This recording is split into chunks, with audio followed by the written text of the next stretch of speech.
Hello, fellow Earthlings, and welcome to Deep Dive from the Hive, where we discuss modern-day musician life, answering the call to create, and what it takes to actually produce what you believe in. I'm your host, Marv Ellis, the captain of this submarine. It's a pleasure to be here with you today, so let's batten down the hatches and get to it. Let's go.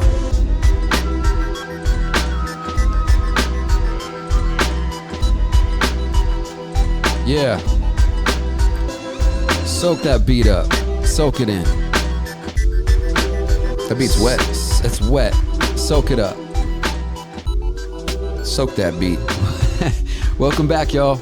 It's me, Marv Ellis. I'm at the Hive, as always. Trev's in the back, holding it down, keeping the clean cracking.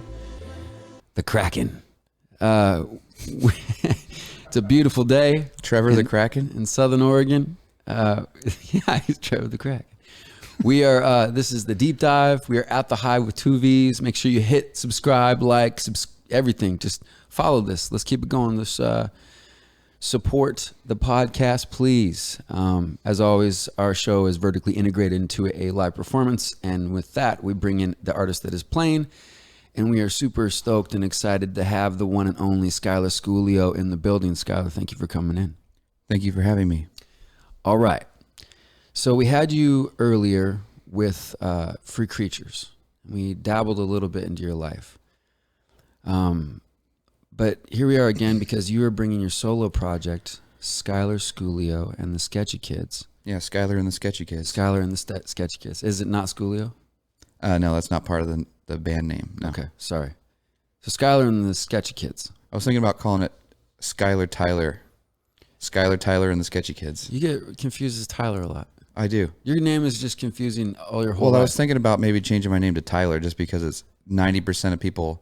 I say, hi, I'm Skyler, and they say, oh, hi, Tyler. Oh, they do? Yeah, so I was thinking maybe Tyler Skyler or something like Skyler Tyler or something like that. And you just bite your lip and you're like, that's the way it is. No, I didn't even have to bite my lip anymore. I don't care.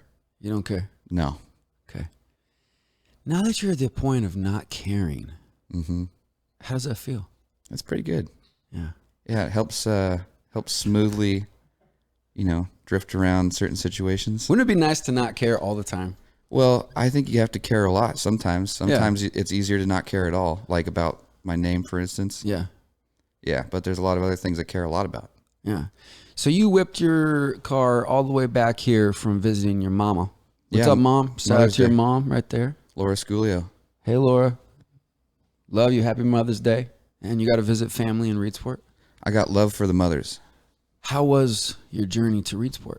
How was it going back? It was a blast. It was really nice. Saw my sister, took her out for dinner and hung out with my nephew and brother-in-law, mom, dad, stepdad, okay, stepmom.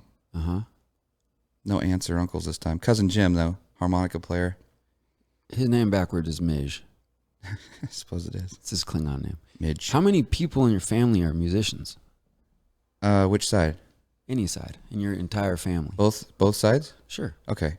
Well, we'll start with my grandpa on my dad's side, William Squglio. Okay. Not a musician. not a musician. Right. No. But his dad, Salvatore Squglio, is from Italy. He was a very good musician. Played piano. That's a great name. Yeah. Salvatore. Yeah. And so there's one, my dad, who taught me how to play guitar. Well, he showed me how to play guitar. He tried to teach me, but I played upside down, so it was really difficult and very, I guess maybe unconventional would be a good way to describe it. So my dad, very good guitar player. My sister, great singer, got a scholarship to college to sing. Yeah, but you'd never know it because she's so quiet. And Laura. That's my mom. That's my mom. Joelle. Joelle, sorry. Hi, Joelle. She was very kind. So I think that's 7 or 8 so far. Yeah. Maybe that was 4. And then my mom's dad, my grandpa, Billy Joe Rice, was a honky-tonk guitar player. And he was apparently very good. I guess he was deaf in one ear. He could barely hear, but he could play really well. Huh. And he made his living after being like a hired hand on ranches out in Central Oregon. He moved to Reedsport and just played guitar in bars, and that's kind of how he made his living in Reedsport. So you have a lot of musicianship in your family, actually. More than, I mean, I don't have, my mom sang in Peace Choir in Eugene. Yeah. I didn't, they didn't play instruments. And she taught you how to sing harmony, right? Yeah, we sang harmony when I was little. Right. Well, that's really cool She'd be in because the car. that's like that's learning how to do it from the very beginning in an intuitive way where you almost don't even understand that you're doing it. Yeah, playing the first instrument, the human voice. Right. But your father gave you a guitar to play. Yeah, he gave me one when I was 6 years old, and it was strung for a left-handed person. And I didn't want anything to do with it because he wanted me to have something to do with it, right? You have the sort of rebellion thing. Yeah. And he really wanted me to play, but I didn't want to. So when I was 14, I had a girlfriend and started playing bass. I remember that. And she kind of started showing me stuff, and I had an interest in it. And I'm so dominantly left-handed that I wanted to just play it upside down instead of trying to play it right-handed. Yeah. And I thought it'd be funny and kind of a joke to be able to play a guitar upside down. There's basically probably 95% right-handed guitars out there. Yeah. You go to somebody's house, there's barely any left-handed guitars. So I thought it'd be funny to, if somebody had one, I'd pick it up and play it upside down as kind of like a joke. And I just got really into it. It's a joke that's gone too far. Yeah, that's my life. My life is a joke that has gone way, way, way too far. Do you know the stats on left-handed people? Like what percentage of the human population is actually left-handed? I don't know. Whatever amounts a pain in the ass volume dynamic.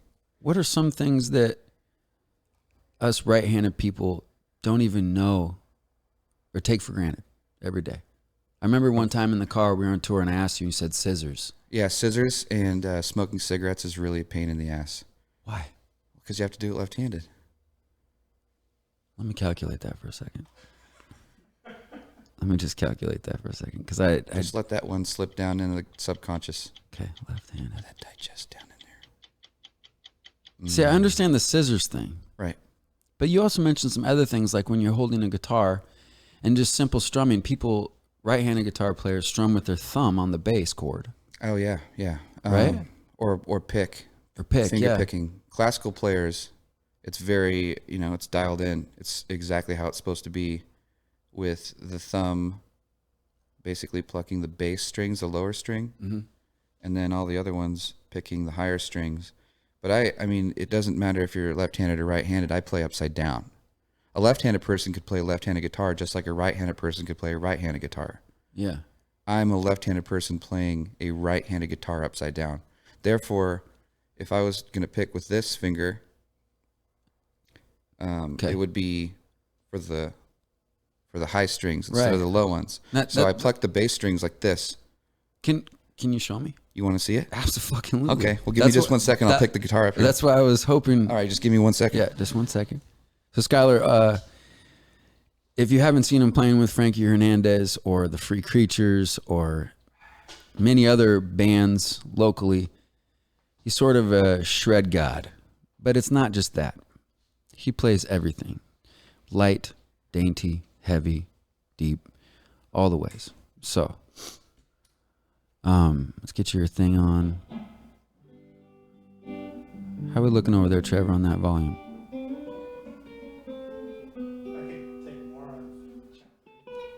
Okay, I've got it all the way up. What would you like me to demonstrate? I want you to show, if you can, the way that just being left-handed, how that just affects the one simple thing. Well, it's left-handed, but it's upside down. That's really what the difference is. Yeah. Right? So if I was just left-handed playing a left-handed guitar, yes, this string would be up here. Right. Therefore, I'd be plucking it with this. That's what I'm talking about, because that right there is fascinating. And I think we take it for granted, and you've done it so long that you might take for granted how fucking amazing that is. Oh, I take it for granted every day. So you pluck with your top fingers. Can you see this? Yeah, yeah. Trevor, can you? Yeah. All right, so I'll give you a little demonstration. Please. Some finger picking. And notice the pointer finger is plucking the low strings. Yes.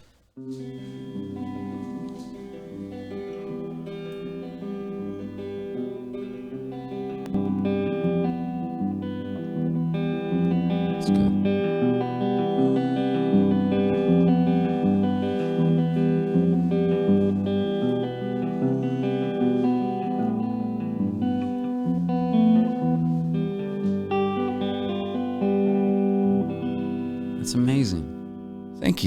You're amazing. You know that? You're amazing too.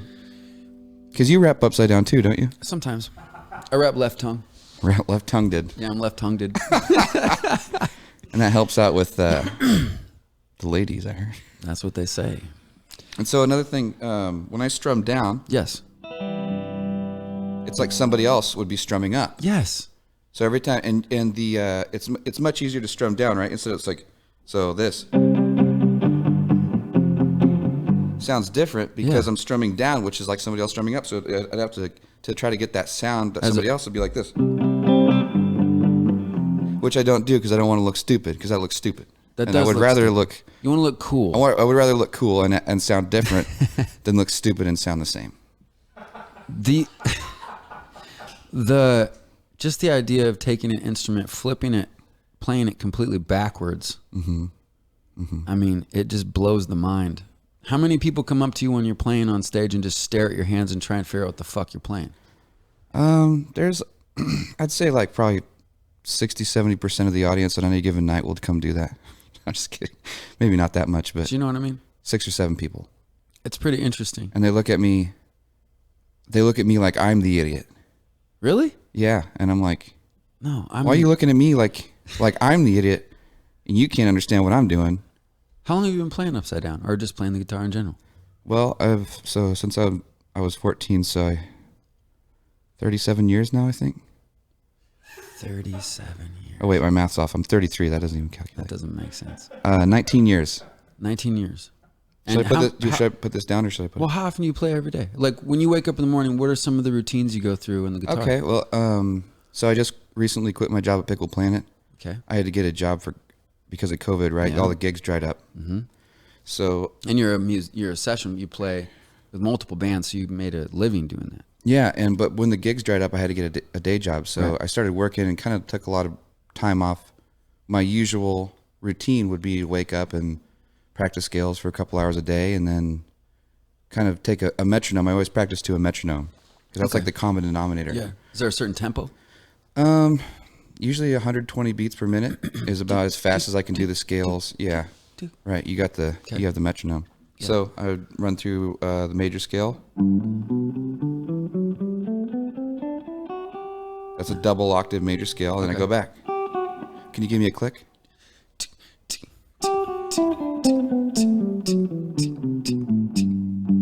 Just like that, and then so I do that like 8 or 10 times. Ooh, I got something sweet for you. Here you go. Hit it. That's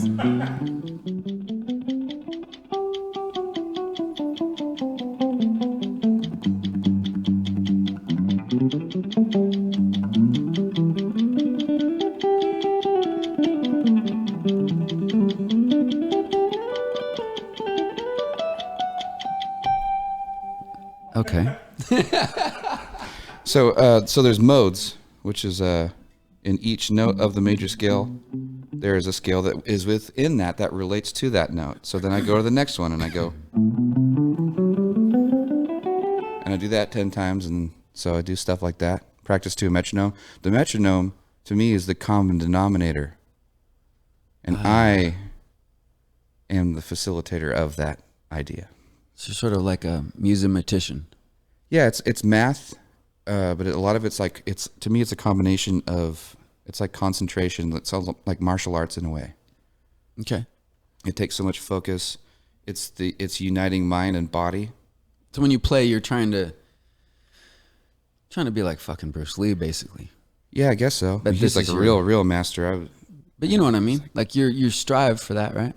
Yeah, sure. Okay. Go ahead and mute that. So every day you're getting after it, working at that guitar.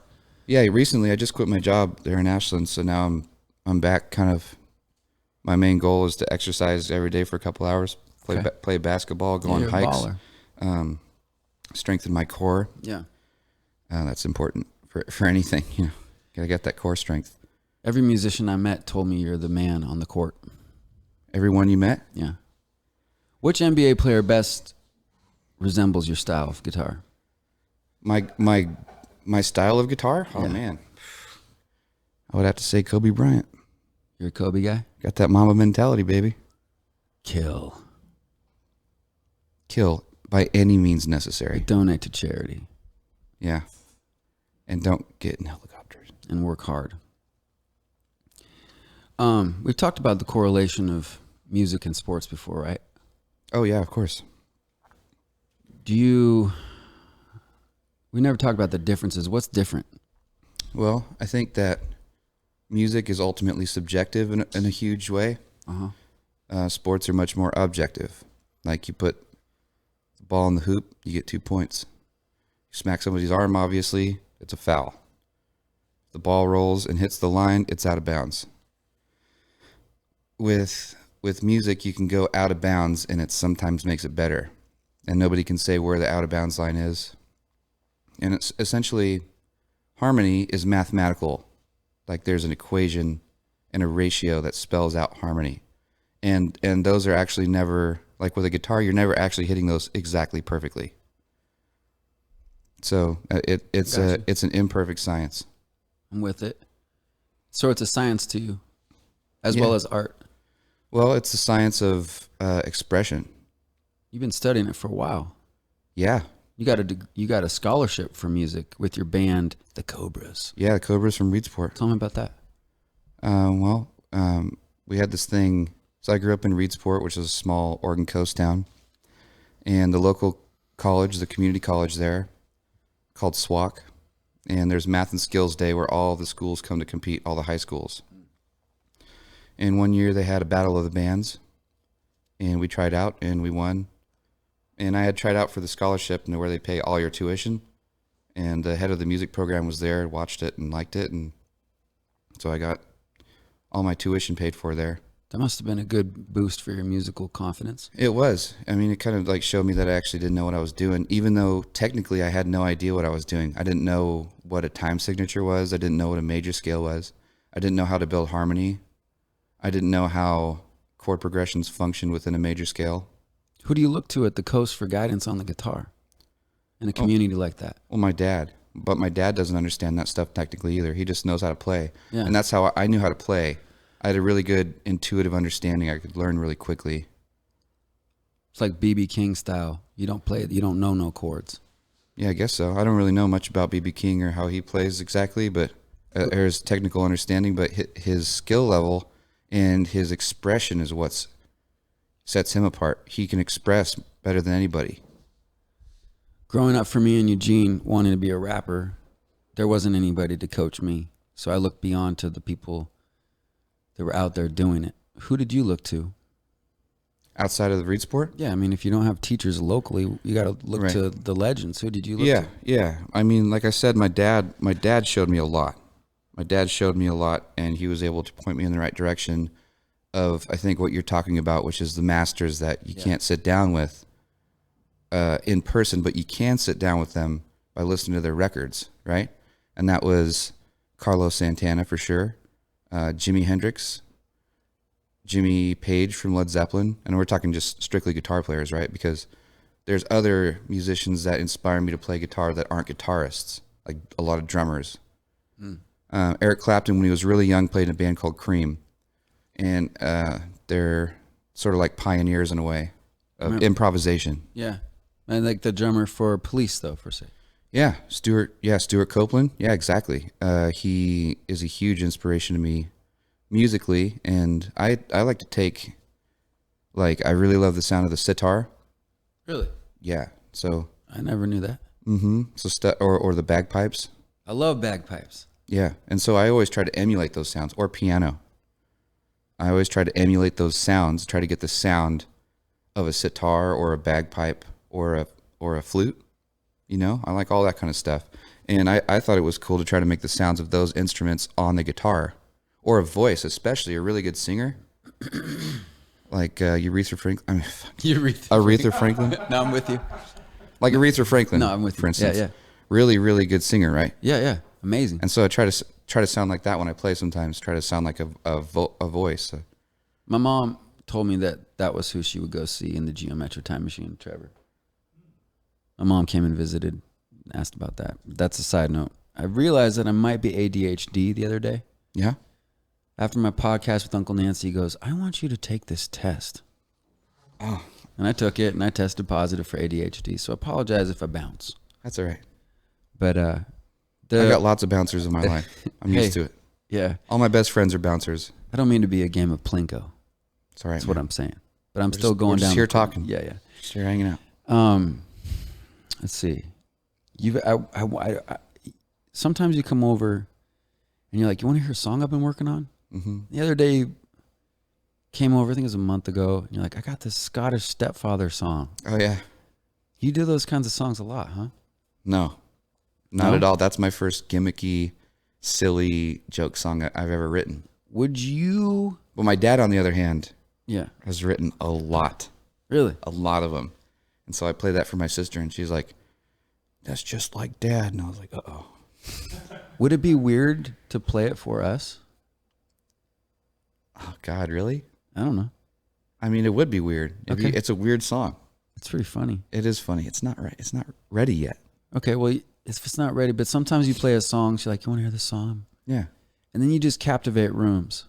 Do you prefer to be on stage shredding or in a small room blowing people's brains open? I like both. I like both. I guess I think of like each person as, this might sound really objective and cold and strange, but each person is a unit of attention. Okay. So you could have 5 people and they all, if you can captivate them, you all have their attention. And it's like, if a person gives their attention, there's a connection, because I'm giving my attention to the audience. I'm projecting my attention. And hopefully the people in the audience will project their attention back to me. And in between is this connection of, I've heard it described as synergy. Yeah. Synergetic, Yeah. energetic. Symbiotic relation. Yeah. Of psychic attention. And so I think that 5 people is great, 10 people is great, but that's a power. That's an energy source. And attention is an energy source. And I think that if you could do that with 10,000 people, where all those people are individually willing to give their attention, I think I might prefer that. What was the Oregon Coast music scene like? Just the scene. Just flat out non-existent. Really? Flat out non-existent. There was one band I almost joined. I used to work for Lasky Clifton, which was like a sort of building company. Okay. Excavation. Yeah. And the people that owned Lasky Clifton owned an old folks trailer park called River Bend, which I was like the maintenance guy for. So yeah, I was gonna wonder. I wonder what kind of jobs you would do to get by. Yeah, and so a 70-year-old man was jamming one day, and I was like, "Oh, that sounds pretty good. Can I come check it out?" And he's like, "Yeah, I'm trying to start a band." So I almost joined that band. Really? So that was like the music scene. It was like An old guy. geriatric trailer park folk, and his wife had this room that was like completely dedicated to white stuffed bears, stuffed animal bears. Odd. And she came and she grabbed my hand and she's like, "Here, I want to show you this." And she brought me in there, and there's like thousands of these weird stuffed bears. And she said, "This is my love." And I was like, Wow. "What do you mean this is your love?" And she just looked at me, and just like, "This is my love." Really? Like, and it made me sick. And it was really sweet, but at the same time, the look in her eye it just stimulated something really weird in my whole deal, and so I didn't really pursue that band. When you go to the ocean and you sit on the edge of the ocean, growing up in Reedsport, I'm sure you knew exactly where the best lookout spots were, right? Yeah, there's some really good lookout spots. You watched the fog roll in. That was a thing. Yeah, that was. Yes, I did. I imagine in the movie about you, you're on the lookout overlooking the ocean. If I had seagulls and waves crashing, that would, but this is my only water sound. Seagulls, man. Rats of the sea. Rats of the sea. Did you ever stare off at the ocean and go, someday I'm going to blank? Fill that in for me. Someday. Get the fuck out of here. I'm gonna, what is it? Go to jail, probably.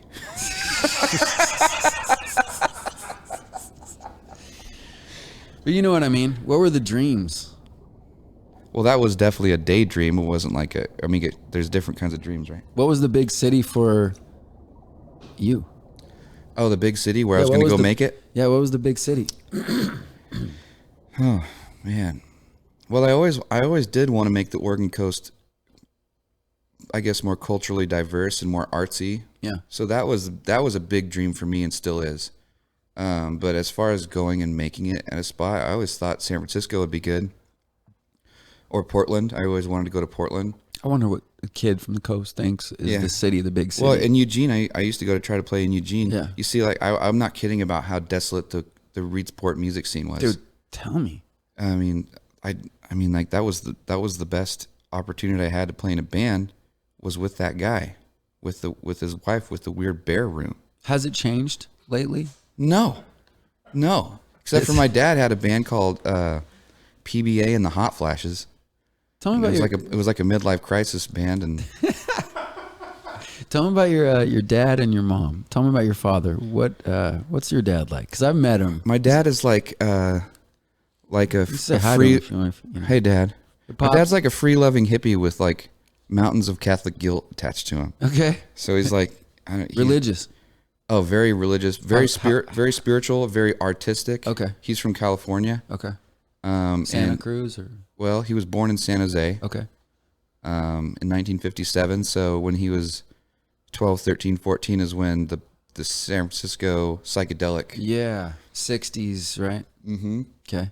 So that's a big influence on him. Okay. And then he moved to Santa Cruz when he was like early 20s. No, actually he moved to the Santa Cruz Mountains when he was like 15. Okay. And so then he lived in Santa Cruz, and so that's a whole different cultural little energy pocket, right? We talk about the energy pocket. Santa Cruz is a big energy pocket. Very much so. San Lorenzo Valley, which is about 10 miles, 15 miles up into the hills from there, up into the redwoods, is an energy pocket. Okay. And so my dad met my mom there, and she's from Oregon. Okay. She's from Reedsport. And she is also very artistic, a little less Catholic guilt attached. Artistic meaning like drawing, painting, writing.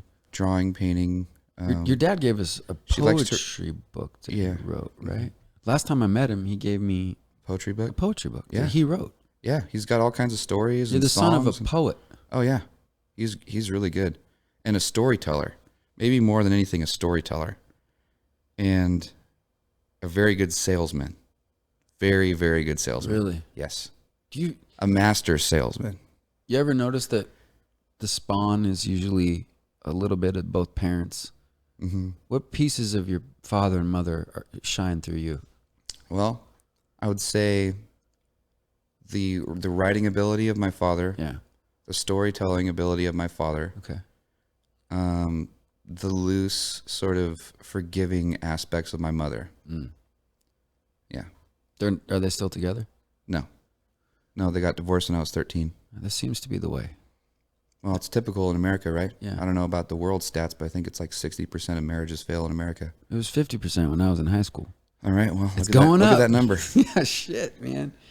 But I mean, they did the best thing for us as kids, and they're both good parents in their own way. Yeah, I'm really grateful that I have the parents that I do, and the sister that I do. All very supportive. I've never been told one time in my life by a family member to get a real job. Ever? Not once. Never judged you? Never felt looked down upon or judged? No. I have like this, like the Columbia River. Yeah. And this mighty, fantastic mass. That's how much support I have from my parents. From them. Not once was I ever like, you need to get a job. What are you doing with your life, you fool? Yeah. Never. So wow. that's the greatest gift that I have. Wow. Good family. Yeah, good family. Supportive, and I mean, nobody's perfect, right? But I couldn't ask for anything better. And you moved to Ashland, and you have a good fan base here. You have a good people know who you are. Yeah. For better or for worse. 100 Watt Mine era. We discussed that.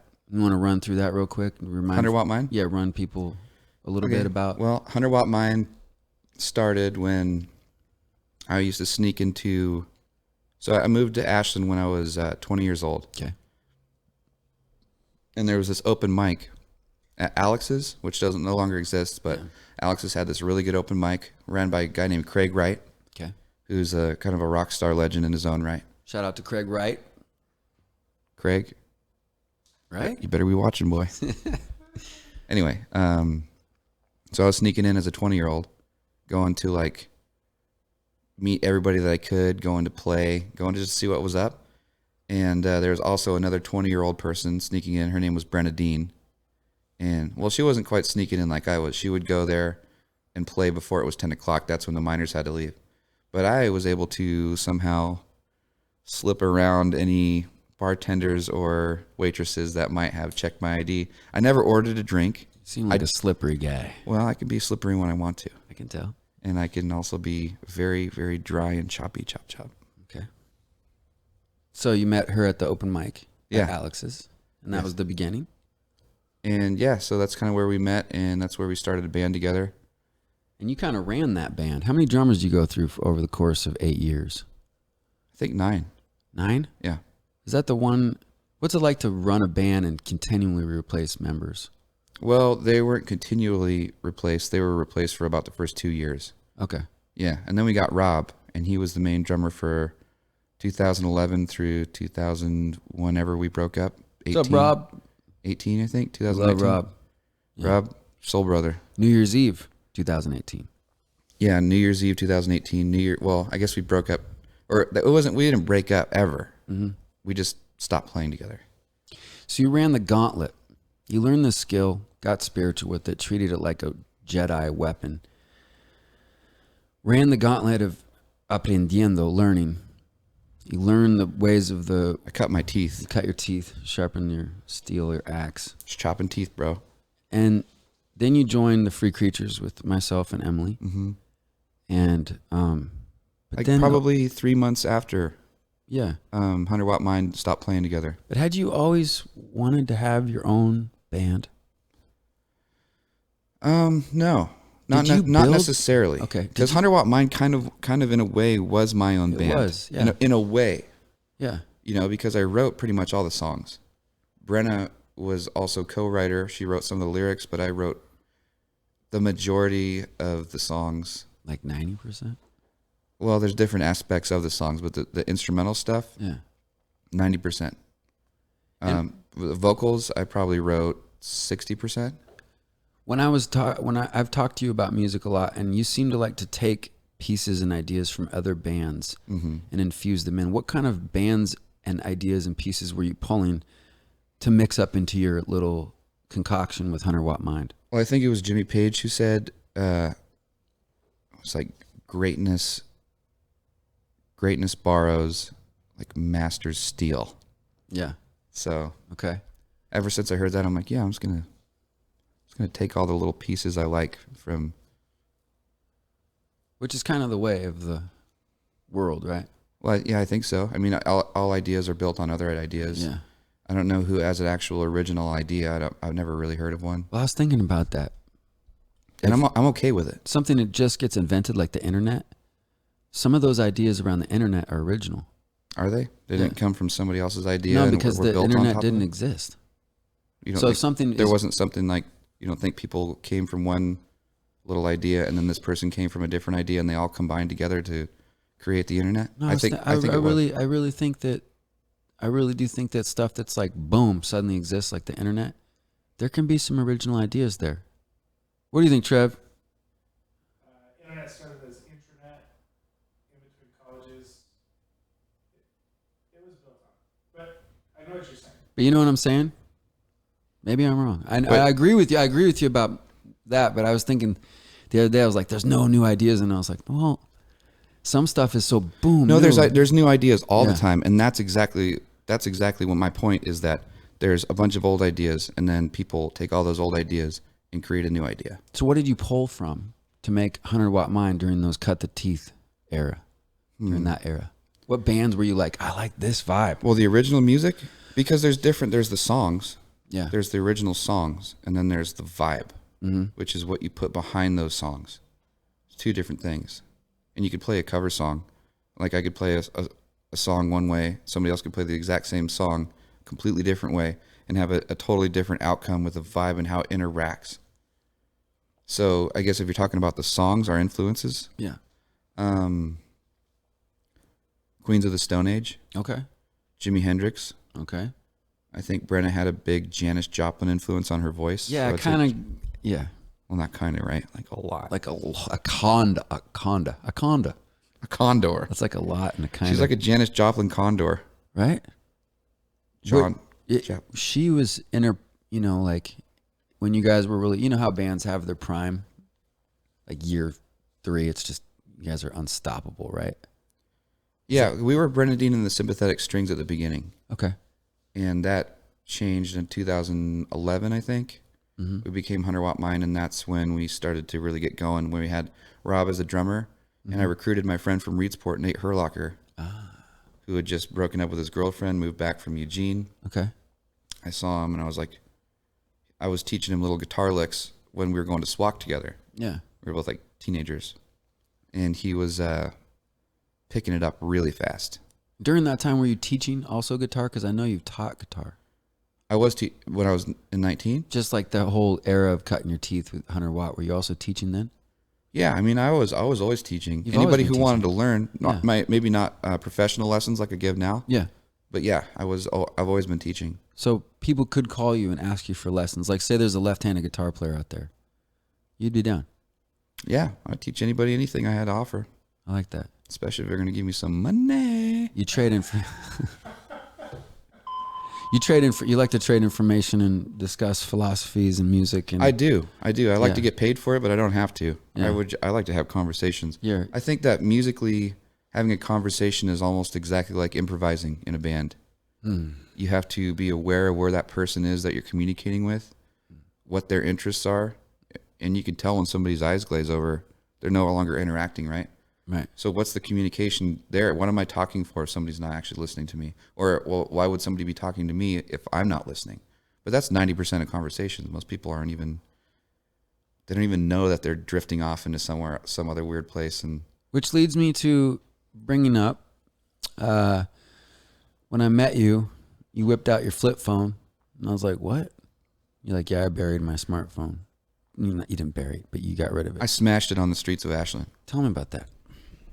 Why did you smash your smartphone, and what thought process went behind that? Why haven't you gone back to the smartphone knowing that you can get voice memos, emails, I didn't want it in the first place. I said, "Mom, I don't want a smartphone for Christmas." And she said, "Well, I think that you need a smartphone. You have to integrate yourself into like the modern era." And I'm like, "I don't think I want one at all. So please don't get me one for Christmas." She's like, "Okay." And then, next week she's like, "What do you want for Christmas?" I'm like, "Whatever. I don't care. Just please don't get me a smartphone." Right. And then like 2 days after Christmas, here comes this pretty new, I don't know what it Smartphone. was, some kind of, what kind of smartphones are there these days? Samsung? Yeah, that's what it was. Okay. But you Why didn't want it. I didn't want it. You didn't want it. And so when I got it, I didn't like smartphones because they take so much of people's attention, right? And that's what I mean by the glossing over and during conversations. Does that have something to do with it, you think? Yeah, of course, because people's attention is so important.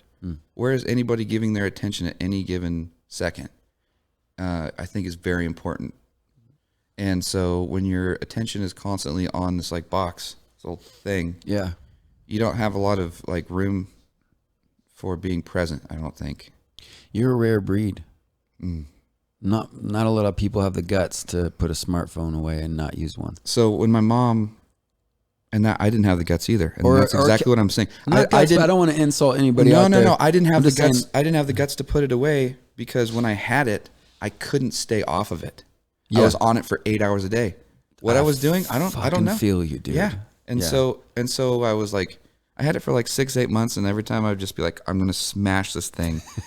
And my girlfriend was getting mad at me. She's like, "Dude, what are you doing?" Yeah. And I'm like, "What do you mean? What am I doing?" Yeah, You know? just floating. Yeah. And so one day I was drunk and riding around in the car in the back seat with Brenna and her friend Nick.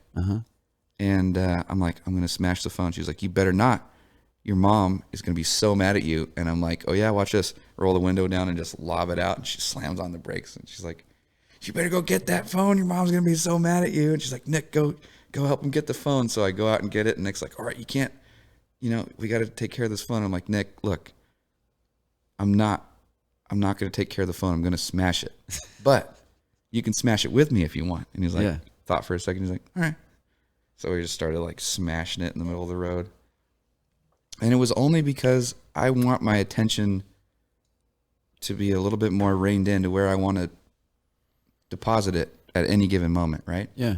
And that to me is important because I want to be mindful and I want to be present and aware of the general surroundings. I think that has a lot to do with being a person, and like society right now is like kind of anything but to do with what our natural state is, I think. Yeah. It's getting kind of Borganic, isn't it? It's getting very strange. And so like we're turning into the Borg. And I didn't have the self-control to not be on that phone all the time. You know, I was worse than anybody I knew. I was just on the internet 8 hours a day, constantly. Yeah. And I didn't like that. And I don't like it now. And that's why I've never gone back. That's why we had you burying your phone in the Free Creatures video. Because it's that inside joke, but now people know why. Right. It's because you're just not into it. Yeah, I mean, I like it. I like being on the internet. What is it? So is it sort of an overwhelming feeling? What? When the phone is in your hand and you just can't turn it off, and it's just like everybody you see is. Well, it's a certain kind of stimulation. Yeah. And I'm pretty sure it's not good to look at screens all the time, right? We don't know yet. I mean, it's not good. We've only been at this for 11 years. Exactly. Having social media on the. Right. I know suicide rates have gone up. It's the information that is on there. Yeah.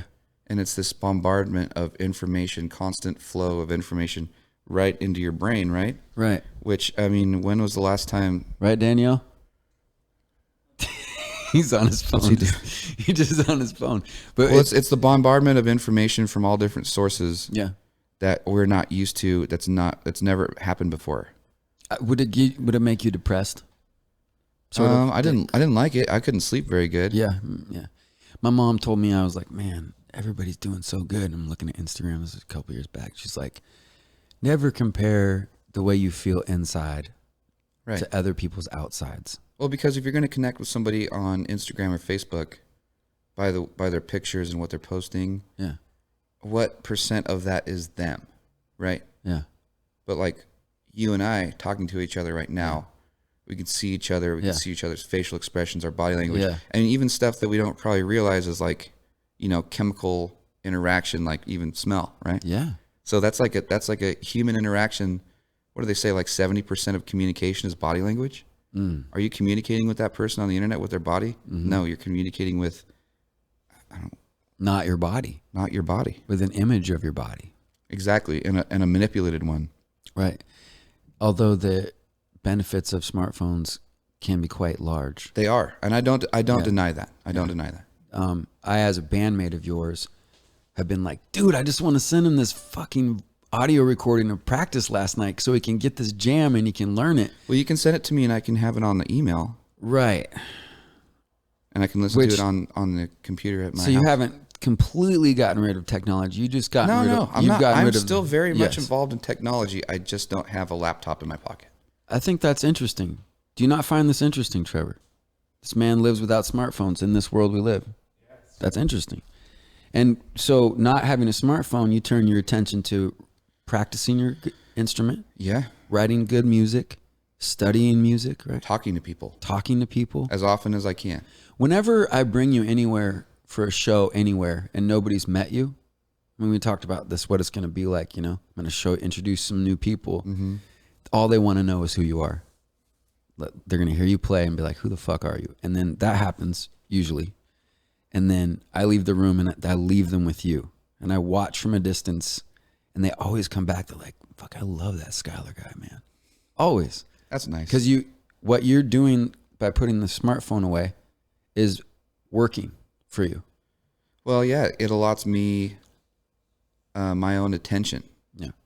Right. And I can give my attention to those people in a much more full way than if I had the, I think. So your new album has had your 100% undivided non-smartphone attention during its creation, right? Yeah. So far as that you played every instrument on it.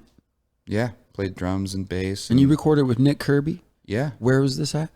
In Nick's living room. Okay. Yeah. Okay. Before and it partial, burned? partial of it. Before, Well, it's a different house than oh, the one that okay, burned. okay.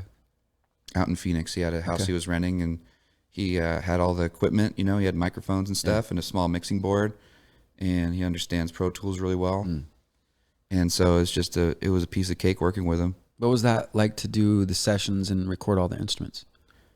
For me, it was fun because I have all of it mapped out in my head. Yeah.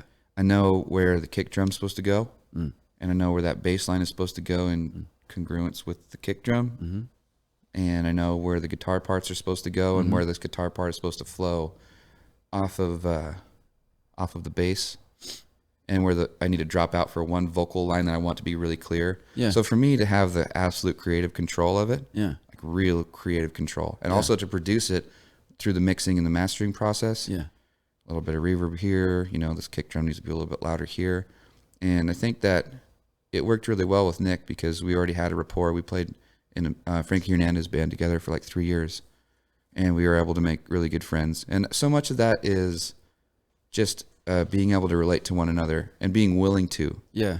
And I think that through mindfulness, it's really easy. It's almost like you can open a door through just paying attention to the person that you're working with, you know, whether it's mixing, mastering, playing actual music, or just having a conversation.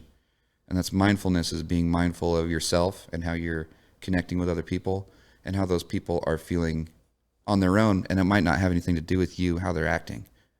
And these are the thoughts as you move through creating this album.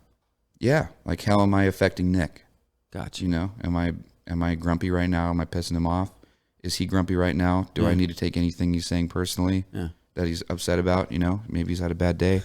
And oftentimes there was nothing like that. It was like 95% smooth sailing. And I knew every little ounce of every second of every song, exactly how it was supposed to be played. And while I played it, it was with a click track, right? Yeah. Click, click, click to keep that stuff perfect. But I put certain ideas or visualizations into the instruments while I played them. A certain emotion, I would put myself in a certain mental state, or remember what the song's supposed to be about with a certain, maybe it's urgency or a relaxation. I invoked those feelings while I played the drums or the bass or the guitar or the vocals. The album's very catchy. Thanks. Well, that was the intention, man. Yeah, I mean, your prophecy has been fulfilled for your first album, right? That's your first album. Yeah. All these years, 19 years studying, 100-watt mind, all that, but then this is your album. This is totally mine. It's your album. So what did you take? What did you try to invoke? What spirits, what other songs, what other music did you try to bring into this flavor of this album, like you did with 100-watt mind? Well, I'll start that answer by saying that this is basically me trying to be me as much as I can. Okay. And what I mean by that musically is the stuff that originally was an influence. And then cyclically it all go, you know, I feel like I've learned things in cycles. Okay. I've learned what I like about this kind of music, and I really like that kind of music. And then, you know, 2 years later I learned that maybe I don't like that kind of music and I like this kind of thing more.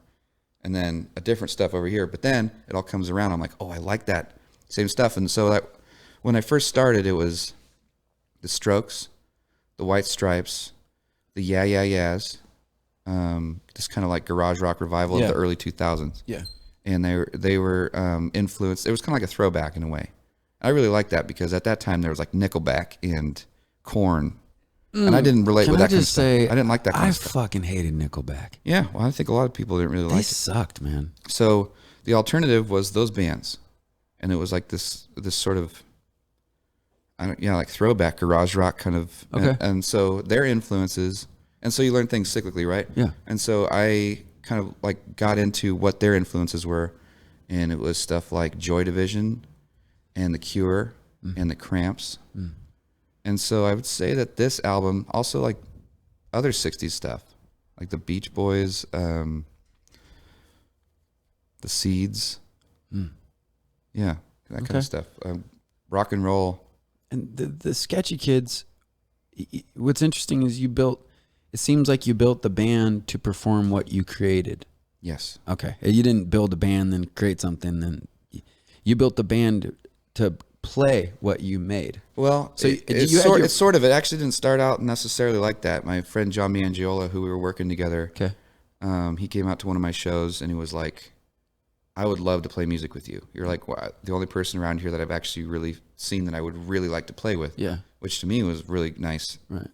Like an honor kind of thing. Yeah. And so we started going to work, and I kept being like, hey, start a band. And I'm like, I have these original songs, and I wanted to start my own project and be able to play these songs, but I think I'm like deficient in the vocal realm. I don't think my vocals are really that. I think you can hit it. Yeah. Thanks. That's what you said. And so that was like 3 years ago, though. That was like 3 years ago, and so I've been practicing those songs and trying to get better at vocals to be able to actually sing lead vocals. You have a nice falsetto. Oh, thank you. It's delicious. Yeah. But go ahead. So I had these songs written, and I also I didn't necessarily think that it was going to be like, here's my songs, this band is going to play my songs. It sort of evolved into that, and I didn't know if people would be okay with that, you know. And I wasn't really like looking to dominate the band, but by way of me writing cool songs that people are like, and they're like, man, that's a good song, let's play it. And I'm like, well, I know exactly how it's supposed to be played. If you're into playing it and fulfilling my vision, and everybody has always been okay with it, which, like, contrary to what I thought was going to happen. Yeah.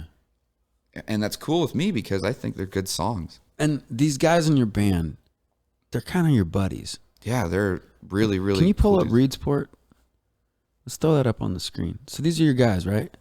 These are my guys. These are your guys. You take your guys to your town we've talked about. Yeah. And you guys go out in the town. And in this video, we're going to see your dad, your mom, right? Yeah. And your boys hanging out in Reedsport, sort of getting down, going out to the local watering hole. That's your logo. I like your vibe and what you're throwing out there with the colors. And give us a little narration through this right here. What are we looking at? Well, that's the bay. That's Winchester Bay. Okay. Beautiful Umpqua River. Who do we got here? There's John. Okay. That's Dylan. He doesn't play in the band, but This is like a normal thing, right? Out here. yeah, just hanging out with my buddies. There's my mom. Oh, And those are Laura. the boys. Yeah. Handsome boy. They're all very handsome. That's me. He's not that handsome. So yeah, it's just hanging out in Winchester Bay by Reedsport. And this guitar, what's the story on this pink guitar? Oh, that's a guitar my dad got from my sister. So that is your sister's pink guitar. Mm-hmm. Looks good in video. Yeah, it does. The And Dunes. these are just like these little bits of Reedsport kind of showing off. There's my dad. There's Pops, the poet. Cuties. That's my old junior high right there. Okay. That's Joey who fell down. Okay. Probably the most talented musician I know around here is Joey. He's really, really good. Really? What's his last name? Mozzarella. Seriously? Joey Mozzarella. I thought it was Prolong. And that's the lighthouse. Okay. That's on my album cover, that logo. Okay. Umpqua Lighthouse. There's my mom telling a story. Getting real stressed out. There she is. That's John right there. He plays guitar. He's the guy I started the band with. Okay. It's raining, as it does in the coast. It's a rainy, dark, dreary area. That's a skate park that we raised like $500,000 to build or something. Wow. That's us in the full pipe or whatever. Yeah. You guys are, this is your band that you built to play the songs you wrote about being from where you're from. Yeah, I mean, I wrote Right? this. Yeah, I guess It's so. all it's very solid. The story behind it is solid. The content all is congruent. Like the actual picture is you know what I mean? Does that It all make goes sense? together. Yeah, it goes together. It's not like some mishmash, slapped together idea. It's like, this is your life. This is where you're from. Yeah, These are your friends. That was really actually when we rolled into Reedsport. Wait, I'm like, how do you know Ricky? What just happened? we're hanging out in the trailer park. Oh, okay. Chevy Chase. It's Chev? Let's see if they try to bust our balls for playing this kind of stuff on the actual. I don't know. I don't think they care. I don't think they do either. It's not monetized. We're just making videos. There's me jamming with my dad. Oh, that's cool. Your dad is right-handed. He is. That's cool. We planned it that. Actually, that's how he taught me, so we could play backwards next to each other and be congruent. And there's a local watering hole. Yeah, Reedsport. There's my friends. There's the band, and we're hanging out. having some drinks, playing some We're- VLTs. We were watching Skyler dance and have a good time wearing his trademarked tie-dye jean jacket. Yep. This is us after the bar, wasted. Okay. That's Joey. Do you drink a lot? He's a good boy. Depends on what you mean a lot and when you mean a lot. Good answer. So when I do drink, I drink a lot. Yeah. When I don't usually drink though. So it's like maybe a couple nights a week I'll drink Yeah. 5-6 drinks. Yeah. You know, if I'm trying one on, Yeah. having fun. That guy's got mutton chops like a motherfucker. When you built this band, it seems like in Ashland, you probably could pick and choose who you wanted to be a part of it, right? In Ashland? Yeah. Or just in general? Yeah, Because you have a lot of clout in Southern Oregon, more than people know. Yeah, I guess so. I don't know. I was able. Yeah, there's a lot of people who are willing to play with me. You're kind of like a point guard. I guess so. You're leading the 5-man squad onto the court. Yeah, those guys are just so cool. They're so cool, and I ask them to do something. We play the song this way or that way, and there's never Trevor. There's never any bullshit. So the release of this album, you made this album, and it was quarantine hit, you know, right? And you're like, I'm dropping this thing. I'm over it. You're like me. When you're making something, it's the thing that's in your car stereo constantly, right? Yeah, pretty much. Just always listening to it, always thinking about what it would be like, you know, to make it. Maybe I'll hear something today. Right. When you release the album, have you heard it in that third person perspective? Yeah. Have you heard it where you haven't heard it, like you haven't ever heard it before? Only in little chunks, because when I might walk into a room and somebody's playing it and I can't recognize it right off the bat, I'm like, hey, that sounds pretty good. Who's that? And then I'm like, oh my God, that's my own song. Yeah. And I had no idea, you know, it's like little pieces here and there. But once I'm aware of what it is, that goes out the window and it goes like over critical mode all of a sudden. Logical. That makes sense to me. So, thank you, Trevor, for that amazing new button. Logical. I love it. Okay. So you just made me laugh and just so excited. I feel like a kid at Christmas. So you made this album, you got the band, you built the band. It's a really solid group of dudes, and it's like makes sense with the story. Yeah, so I got Malcolm. Yeah. Playing drums, who I played in Frankie Hernandez's band with. Okay, for this Friday. This is the squad this Friday. Yeah, this is the squad this Friday. At 8 p.m. Pacific Standard Time. If you're out there, you want to see Skyler and the Sketchy Kids perform his new album and 4 more songs, tune in at 8 p.m. at the Hivve on YouTube. Subscribe to that. You're going to miss a lot of good music if you don't. Trust me. And here's a good case in point. So you got Max on drums. Malcolm. And used to play in Frankie Hernandez's band with him for a couple years. All right. With Nick, actually. And then John Mangiola on guitar. Okay. He's who I started the band with. He's the guy I used to work with, I told you. Got you. And then Joey Mozzarella, and those two live together. And so they have a good rapport. Okay. And he plays bass. At one point, Joey played guitar. At a different point, Joey played drums. Okay. And at a different point, he played keyboard. Okay. And John, at one point, was playing keyboard. At a different time, he played bass. Now he's playing guitar. So this band was kind of built to promote to play the album you made that you dropped during quarantine. So how did you have this new band that you built to play this new album you released during quarantine? How did you get that band tight and on stage, and how does that work? We rehearsed quite a bit. Yeah. Yeah. Once a week? Yeah, usually once a week. I mean, I really wish that we could do more. I wish we could rehearse more, and I wish we could do more shows. Mm-hmm. But that's tough, man, to try and I know it's really sad because they've been so cool, and they've been dedicated and into it, and I just wish I could do a little bit more for them. Yeah. Oh, I think you're doing a lot for them this week. Yeah. Trust me. I mean, well, it's good. I was like, hey, we got this cool opportunity to actually do something. Yeah. We can do a show, and I'm glad that, COVID restrictions kind of like let loose a little bit so we can have 25 people in the show or whatever. Yeah. As a musician, besides the Hivve, what other venues would you like to play at someday in your dream world? Anything you can think of? Anything you've ever been? Maybe Mississippi Studios in Portland would be good. Yeah, that's a good one. Crocodile in Seattle. Okay. Bottom of the Hill in San Francisco. Okay. Yeah. And stuff like that. Maybe the Wow Hall in Eugene. Yeah. You never. Oh, we can do that. Dream cities or locations. New Orleans or where do you? New York, Worldwide, New York. Los Angeles, Yeah, that's sort of the dream. Paris. Yeah. I hope Deutschland. I hope we get this. Deutschtown. I hope this COVID thing goes away.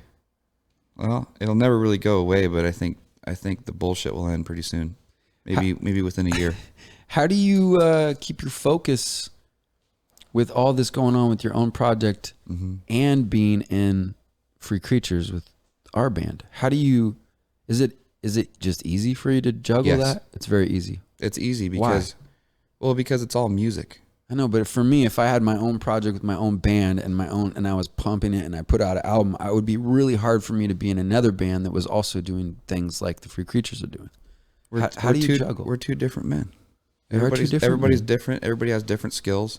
Right. I have the ability to play in 5 different bands right now. You do. What bands are you playing right now? Frankie Hernandez, which we saw 2-3 weeks ago. Yep. Yeah, 3 weeks ago you played. And then Sweetgrass, which we just did a show at the Roxy Ann Winery. Okay. Skyler and the Sketchy Kids. Right. Free Creatures. Right. With you and Emily Turner. Right. And Our Band, which is an improvisation sort of jam band. Okay. Was that the one? Which band was the one we played that party where everybody got COVID? That was the Big Damn Family COVID band. Is that our band? No. What was that band? That was Cactus Club. That was Cactus Club? Yeah. So I guess you could say 6 if you want. So you have 6 bands. Yeah. But, But you got 8 hours extra a day to practice and get ready for those 6 bands because you don't have a smartphone. Yeah, I don't have a smartphone. I don't have a job now. Well, you have a job. You just don't have... I don't have a day job that I dedicate 6 to 7, 8 hours a day. I don't have that anymore. Was that hard for you to be playing music for so long and then just go right to that 9 to 5-er? Well, in a way, I kind of craved a sort of routine. Yeah. That was a little bit more conducive to nice normal life. Yeah, it was nice. It was really nice. Honestly, it was really nice, and I appreciated it. And then once the sun came out in springtime, and this last hellish winter where so many people died, and it was like once that started to clear up, and then the vaccine happened, and it was like once I quit my job, it immediately became, wow, what a fucking relief. And I was, things cause you stress, you don't even know about it, and there's stress going on that you don't know about. And when I quit, the day I quit, it was just like a relief, and I'm like, I'm back to what I want to do and back to what I dedicated my life, basically from age 18. I dedicated my life to trying to figure out ways that I could do this. I could play music for a living. I could make money doing it. And how do I do that? Because you can't usually, unless you're like Elvis Presley, you don't just make millions of dollars right off the bat, right? Yeah. It's a building process. Yeah. So one of the ways I found that out was like low overhead. That's one of my next question was, describe what it's like to be a master of minimalism. A master of minimalism. Because you are a master of minimalism. It is very, very easy. Yeah. It's very easy. And the more minimal, the easier it is. I'm not saying you're a non-complex person. You're one of the most complex people I've met. But you live very minimally. Yeah. Does that make sense? You're like very simply. What is your favorite food? Tacos, right? Yeah. Okay. Tacos. You have your guitar and your amp. Pad Thai. And your cable. Mm-hmm. And that's how you roll. Well, actually in my car I have a different amp. So I have 2 amps. Okay. And in my car I have 3 other cables, so that's 4 quarter-inch cables. Yeah. And I have a microphone and a mic stand. And I have an XLR cable. And I have a XLR to quarter-inch converter. Okay. So those are your weapons of mass production. And I have my guitar pedals, my effects pedals. Right. And those all fit neatly into my car. And you kind of delved into guitar pedals in the last couple of years? Well, I delved into them more, much more in the last couple years. What's that been like to add flavors to the sounds you're already intentionally throwing out there? Well, it's nice. It's nice to amplify the ideas that I've already created, because I feel like if I didn't develop those ideas on their own first, then those flavors would not be as potent. Yeah. So it's really nice. It's like sleeping in a bed, a really, really nice bed with one really, really comfortable blanket. Now with the pedals, it's like, here, I had like 4 or 5 of these really sweet pillows. Yeah. And, maybe some paintings on the wall. Yeah. No, I rapped shag carpet or some shit. I must have rapped 20,000 hours before I got my first vocal effects processor. And I was literally went into the effects on my voice because I was like, okay, I'm over it. I've rapped. I've done the echo, echo, echo. Hey. I was doing my own effects anyway. Yeah. So then I was like, I'm going to take it to another level. I'm going to get more effects on my voice and play my voice like a mother beep guitar, right? And it's just like when you get to this point, you need to take it to another realm. And I've seen you do that. Well, I had the wah pedal years ago. Yeah. That's standard though, right? Is that 2010. that's kind of a standard guitar. Well, it depends on pedal. what tone you're going for. Yeah. Yeah, I use it for and now I understand how to use it a lot better. Uh-huh. There's a sweet spot on it to where you can get like really good sustain. Yeah. I had delay pedals. Yeah. I had reverb pedals. I had a fuzz pedal for a long time, and my friend Doug was like, "Hey, you need some pedals?" Shout out to Doug. Shout out to Doug. What up, Doug? Doug is a great supporter of not only Free Creatures but of you. Good friend to you. Very good friend. You speak on Doug for a minute? Yeah, he is a benefactor in a way. Okay. I live with him, so he charges me pretty low rent so that I can create music that people seem to enjoy, and he certainly enjoys it. I certainly enjoy it. Yeah. So he's a major factor in that, Yeah. because I can make enough money to pay rent and pretty quickly and not have to worry about that, so I can just focus on music. That's the idea, right? Yeah. That's what he's looking out for you, and I appreciate that. Yeah, and he loves music. He loves music and art. And thank you, Doug. He's one of the few people I know who has, I think, his priorities figured out in a good way, where it's like he wants to allow music to be created in a good way, and he wants to just be a part of that. Has moving to his house changed your life? Yeah. Just that a little bit better.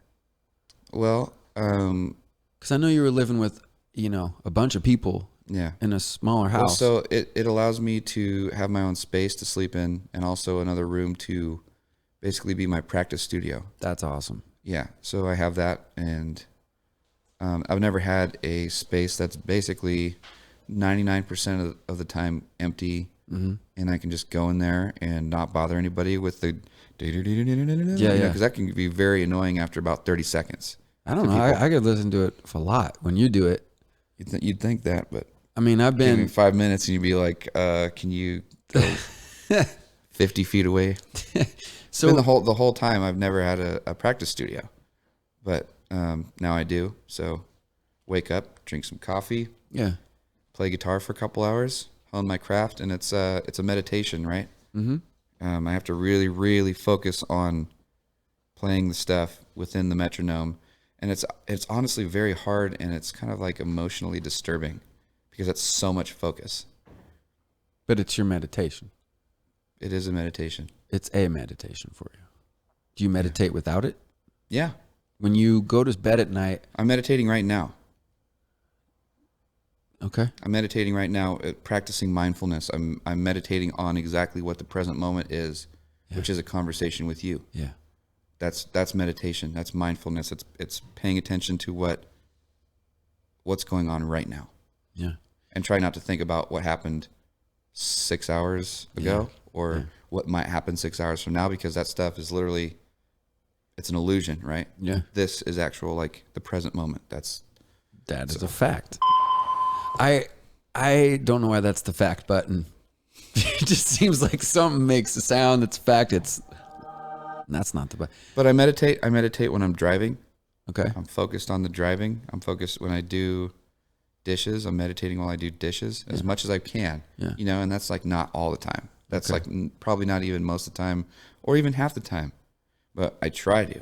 Okay. And it seems to bring me a huge sense of relaxation to disconnect from all this other mental stuff that, these cycles in your brain that you go through. They're just patterns.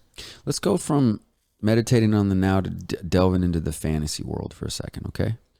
I want to know what, if you could build, aside from the Sketchy Kids, but if you could build your dream band to play with you or just to play with and jam with, to have a jam session, who would you have in that room? Probably Mitch Mitchell from the Jimi Hendrix Experience. Okay. What jazz drummer? Okay. Over the Police drummer. Yeah. Okay. Mitch Mitchell. You're talking about a jam session, right? I'm talking about just Skyler's improvisation. going into shred gnar. Yeah, improvisation. Wants to get down. So there'd be 2 drummers. One would be Ginger Baker. One would be Mitch Mitchell. Okay. And Ginger Baker played in Cream. Okay. And then maybe Jack Bruce from Cream on bass. Okay. Or Billy Cox from Jimi Hendrix Experience on bass. Okay. And then a keyboard player. Yeah. Who would that keyboard player be? I don't know. There's one in Blind Faith. Okay. The keyboard player from Blind Faith. I should really know who that is. Trevor? Steve Winwood. Steve Winwood. Okay. Steve Winwood on keys. And that's the crew. And maybe Bob Weir from Grateful Dead on rhythm guitar. Okay. Yeah. Okay. That's the jam session. Yeah. Let's take it a little bit further. Okay. To your Geo Metro time machine. Geometric? Geo-Metro time machine. The car, the three-cylinder. 3-cylinder car. Little 3-cylinder banger. 45 miles to the gallon, Yeah, if I'm not mistaken. You're driving from here to Florida, and you get to pick who you see when you get there. It's your ultimate show experience. Anybody in their prime, anybody that ever lived and playing, you got an opener, you got a main support, you got a headliner. Okay. Who are you going to go see? Who are you going to drive that far to see? Nonstop. Got to be nonstop trip. Probably Jimi Hendrix Experience. That's the opener?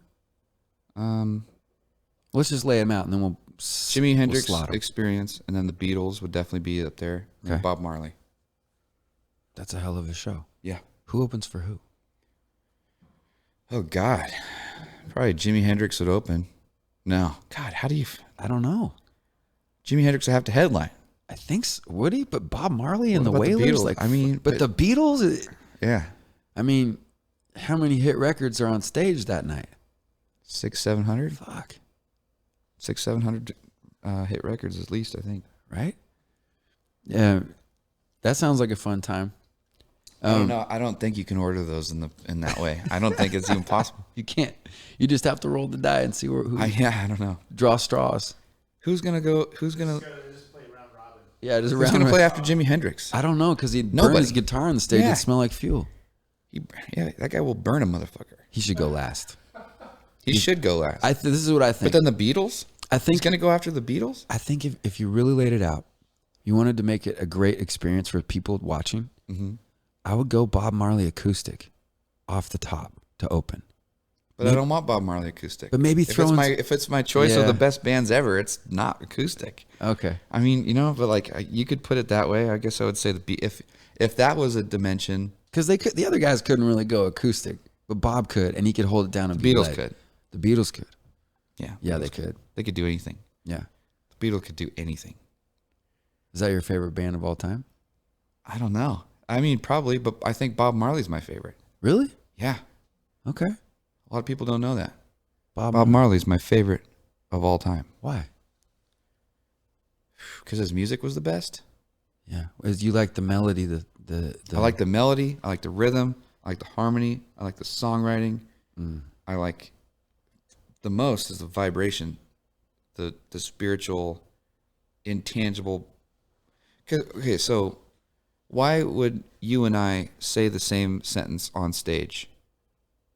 The way I would say it would cut through to people differently than what you would say, right? Right. Because we're different people, we have a different understanding of intention, right? Right. What we put behind that same sentence is different.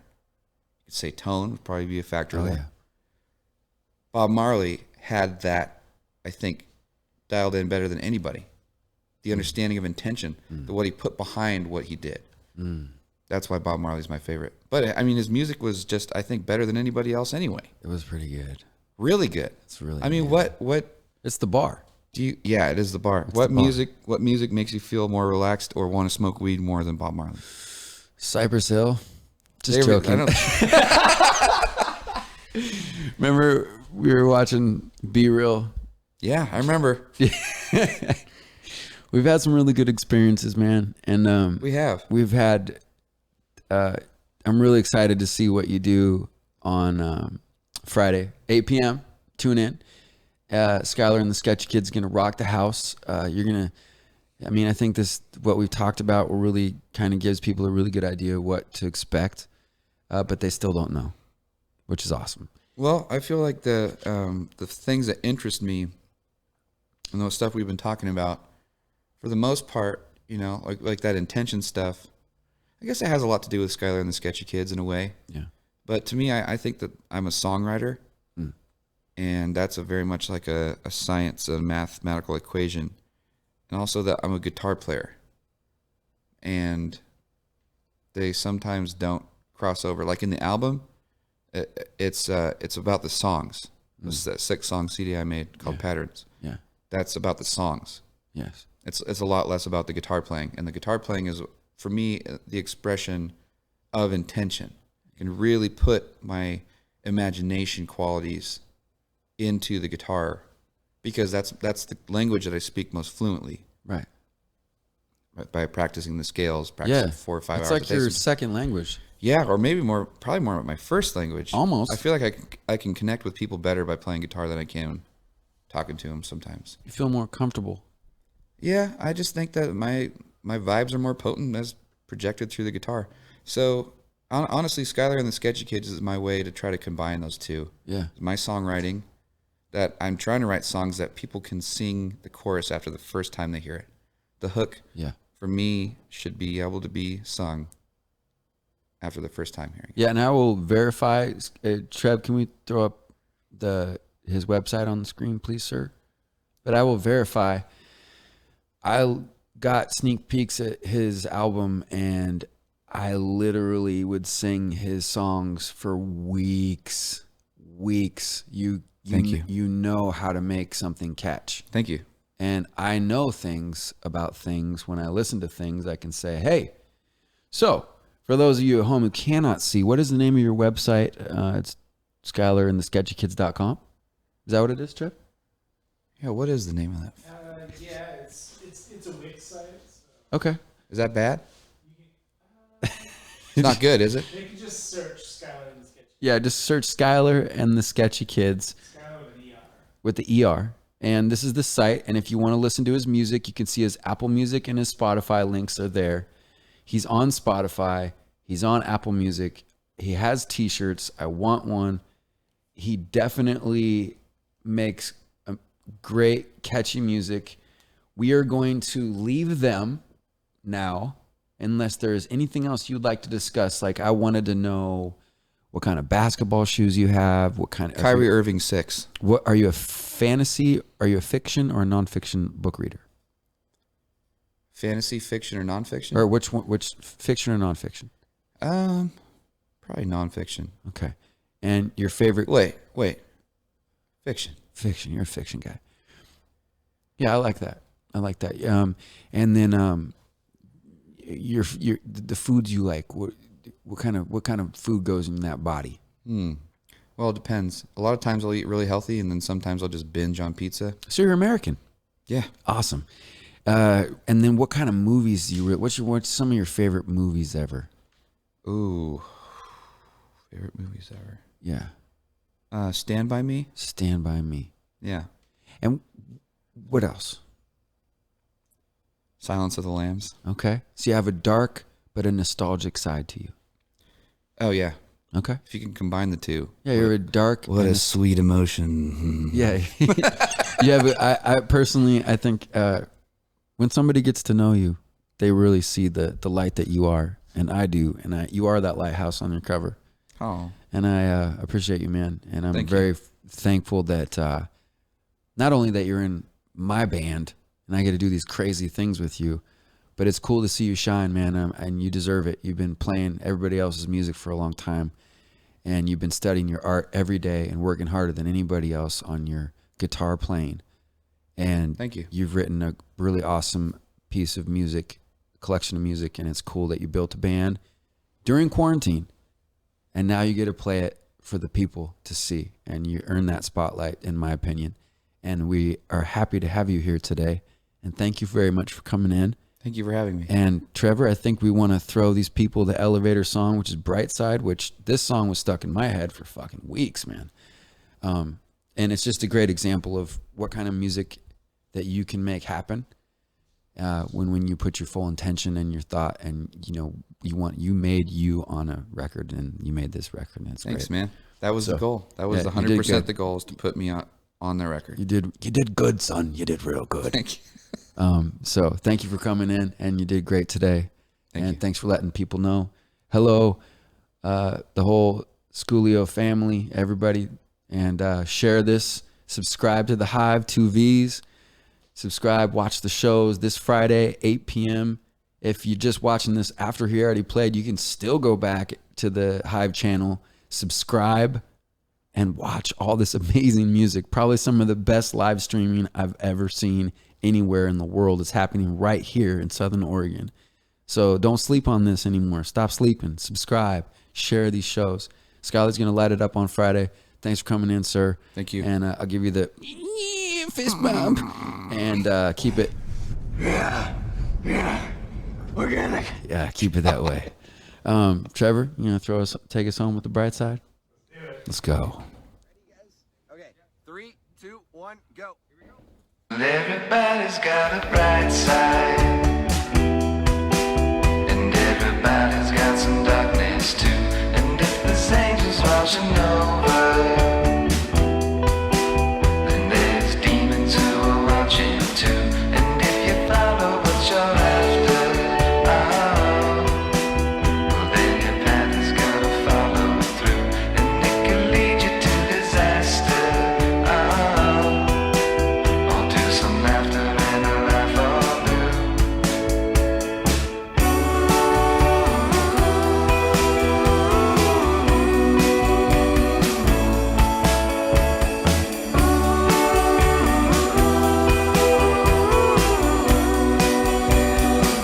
Well, everybody's got a bright side, and everybody's got some darkness too. And if there's angels watching over, then there's demons who are watching too. And if you follow what you're